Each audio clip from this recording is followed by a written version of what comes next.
In any workshop, it's that constant hum in the background, the air compressor.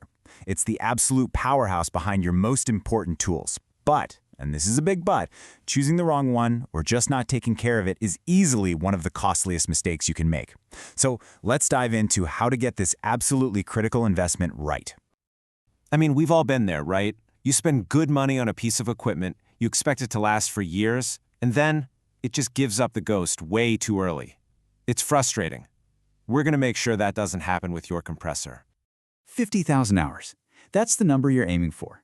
That is the potential lifespan of a well-maintained industrial compressor. We're talking about more than 5.5 years of running nonstop. The choices we're about to go over are what get you to this number, instead of, half of it.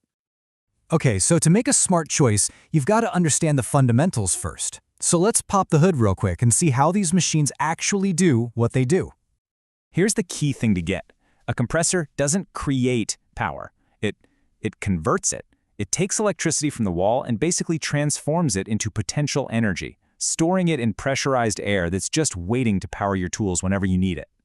So basically, every compressor on the planet falls into one of these two big camps. Dynamic ones? Think massive industrial plants.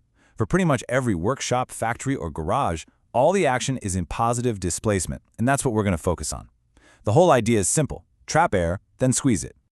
And here are the two heavy hitters of that family. Don't worry about the crazy diagrams right now. Just focus on the motion. On the left, you've got that classic up and down piston action, kind of like a car engine. And on the right, you see those two big screws, twisting and interlocking. This really simple difference in how they move dictates everything about how you should use them. And this right here, this is your first huge decision. And look, it's not about which one is better in some general sense. It's all about which one is better for your workflow. Are you using air all day long, or just in short, powerful bursts?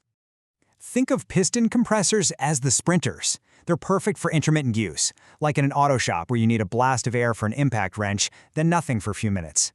They cost less upfront, but man, they're loud and are not built to run all day. Rotary screws, they're the marathon runners.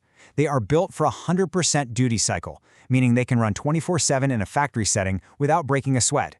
They're way quieter, more efficient, but yeah, they come with a bigger price tag. Okay, so you've figured out your compressor type, piston or rotary screw. The next big decision is all about the motor that drives it. And let me tell you, this is where the real savings are hiding. Just look at that number for a second. 30 to 70%. That is how much you could potentially slash from your compressor's energy bill. The tech that makes this possible, it's called a variable speed drive, or VSD for short. A traditional fixed-speed compressor is kind of like a light switch. It's either 100% on or it's off. There's no in-between. So even when it's not actually making air, that motor is spinning at full speed, just burning electricity. A VSD, on the other hand, it's like a dimmer switch. It intelligently ramps the motor speed up or down to perfectly match the amount of air you're actually using at that exact moment. And here's where that really smacks you in the wallet. When a fixed-speed compressor is just sitting idle, the tank's full, but the motor's still on, it is still wasting a ton of power. A VSD, by contrast, slows down to a crawl. It practically goes to sleep, using almost no energy at all. For any shop where your air demand goes up and down, this is an absolute game changer. And the savings don't just stop at the power bill. VSDs give you much more stable air pressure, which means your tools work better. And that soft start means you don't get those massive power surges that can trip breakers or stress out your whole electrical system. It all adds up to less wear and tear and a longer, more reliable life for your machine. So you've done your homework, you've chosen the right type, the right motor, you've made the perfect choice. Now, how do you protect that investment? How do you actually get to that 50,000-hour goal? Well, it all comes down to simple, consistent maintenance. Okay, get ready for this, because it sounds completely backwards. For these big industrial compressors, running them less can actually shorten their lifespan. Why? Well, sporadic use creates these stressful temperature swings, and it usually means routine maintenance gets skipped or forgotten. Consistent, steady operation is way healthier for the machine. Now, I know the word maintenance can sound like a huge chore, but don't get intimidated. We can break it down into a super simple, manageable routine. Just think about it in 3 buckets: daily, weekly, and monthly tasks. That's it. Your daily checks, seriously, they take less than a minute. The single most important thing you can do is drain the water. Compressing air makes water. You have to get it out of the tank every day.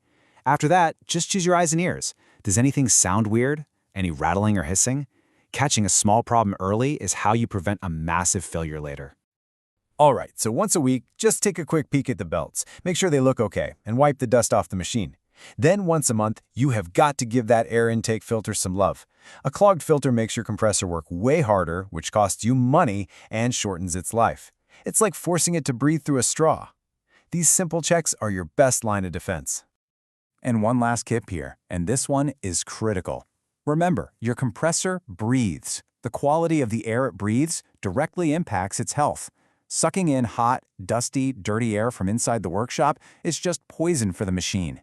If you can, pipe the air intake so it draws in cool, clean air from outside. It makes a huge difference. If there is one single slide to remember from all of this, it's this one right here. We get so obsessed with the purchase price, right? But look at it. Over the entire life of the machine, that price tag is barely 12% of what you'll spend. The vast, overwhelming majority, a whopping 80%, is the electricity you pay to run it. The real cost isn't what you pay up front, it's the power bill. And that is the core message. That's the whole ballgame. All of a sudden, that slightly more expensive VSD compressor looks like an incredible bargain when you realize it can cut that enormous energy slice by 30% or more. Choosing the right machine isn't about saving a little money today, it's about saving a fortune over the next decade. So I'll leave you with this one question to think about. The next time you're looking at a major equipment purchase, ask yourself, which costs more, the price I pay today or the energy bill I'm going to be paying for the next 10 years? Making that mental shift is the real secret to a more efficient, reliable, and honestly, a more profitable workshop.